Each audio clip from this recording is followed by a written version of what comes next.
How you been? Give me a hug. Daryl Smittle leaves the hospital with a huge sense of accomplishment. He's been in rehabilitation for weeks and through multiple surgeries after both of his legs were crushed in a plane crash. Recovering the pain has been pretty hard. The National Transportation Safety Board found the plane's right fuel tank wasn't working and the left tank was empty when it crashed. Smittle doesn't like to, but remembers the day well. When we went down, I thought I was going to die. You know, he's been flying for a long time, and I think he angled the plane and crashed the plane in a way that could injure him, but yet save us. And you know, they were only 2 miles from the airport. Shirley Smittle lost her husband that day. That's the love of my life right there. She shows us a picture from her family's weekend fishing trip taken just a day before the crash. My husband was an excellent pilot. It never dawned on me that he would not come home. A crash she believes was a sacrifice made for her son and grandson, tilting the plane to take the brunt of the accident. It makes me very proud. And it makes me sad. I think about it a lot, and it saddens me, but you know, he'd want us to live on and go on and be happy, so that's what we're going to do.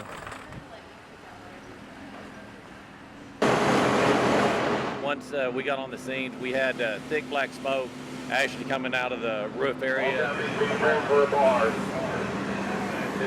had a minor explosion in this building. We weren't making much headway, so we decided to go to defensive operations. We pulled all the crews out.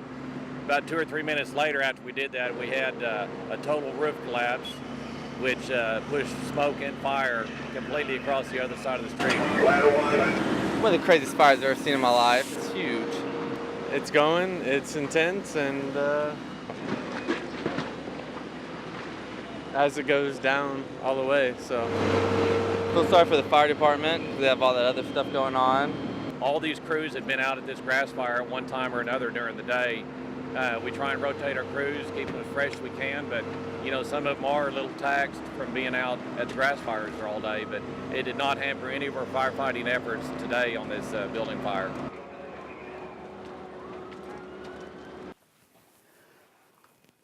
Right now it's set on just right at 60. Quite a change these days for Kathleen Jenkins, who used to keep her home around 72 degrees. But her comfort level in life has changed dramatically when she had to move into a smaller house. Battles with breast and colon cancer began, the bills began to mount, and she could no longer work. 1 month, her gas bill was $255. Every month I worry about how much can I pay on this bill and how much can I pay on that, because you have to stretch what you've got coming in. We're starting to be bombarded with folks wanting to know, where's my application, how can I apply? And it's just a matter that we don't have the funds this year. DHS spokesman Mark Beitler is talking about the Low-Income Home Energy Assistance Program, or LIHEAP.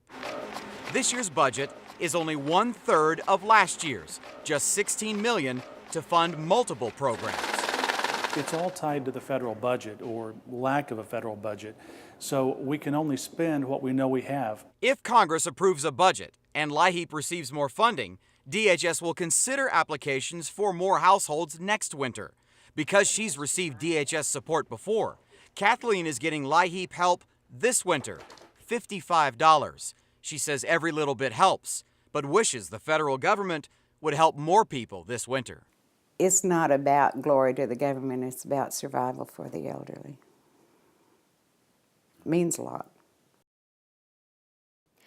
6 months later, there's still plenty of proof in McLean County of the tornadoes that hit. But for one Goldsby family in particular, there's also proof that rebuilding makes you stronger. It's been crazy. We lived with his parents for 6 months, and it was great. I love my in-laws, but we lived in a 10 by 12 room, all 4 of us in a full-size bed. A long time not to have your own family space, but for Brad and Cammie Beller and their girls, patience and a visual reminder of their future home got them through. Every day was exciting to come home and see more things done, and to know that, you know, everything's going to be okay. We're going to have a home again. We told ourselves that we were going to enjoy it And hopefully this was the last time we were going to have to do this too. So. When we saw the house, everybody was just devastation, you know, just like, oh my gosh. May 24th, all they could think about was their great loss and that of so many around them. Now the finishing touches are being made on their new house. They just moved in last week and just in time for the holidays. I wanted the girls, you know, when Santa comes to, you know, be able to come in and have our own, you know, time in the morning on, you know, Christmas. A driveway and lawn are still missing, but their house stands tall.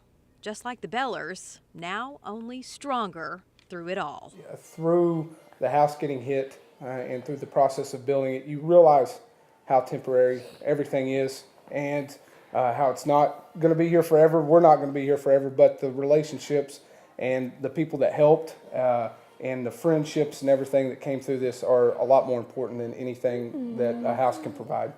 Of all the work that's gone on here the past 6 months, the Bellers say the very first thing to go in was a storm shelter, an absolute necessity. Reporting in Goldsby, Bobby Miller, News Channel 4 HD.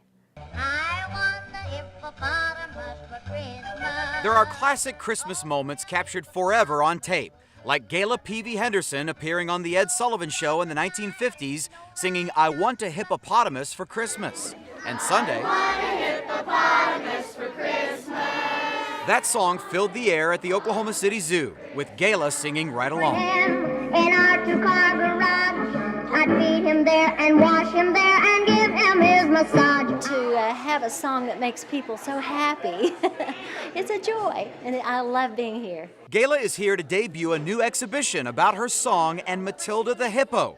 Back in 1953, children raised money to buy Matilda for Gayla, who presented the hippo to the zoo. 10,000 people came on Christmas Eve to see that hippo be brought to the zoo and debuted at the zoo. Today, Gayla is taking pictures with kids who love her holiday song and to sing it with them. It was magical. It was absolutely magical. And the children, and they all knew the song, and just singing along, it was just, it was like a trip back to 1953. Gayla has performed at the Civic Center Music Hall and many other locations around the U.S., but she's never forgotten her Oklahoma roots. The fact that I came from Oklahoma, and even though I live in California, I will always be an Oklahoman in my heart.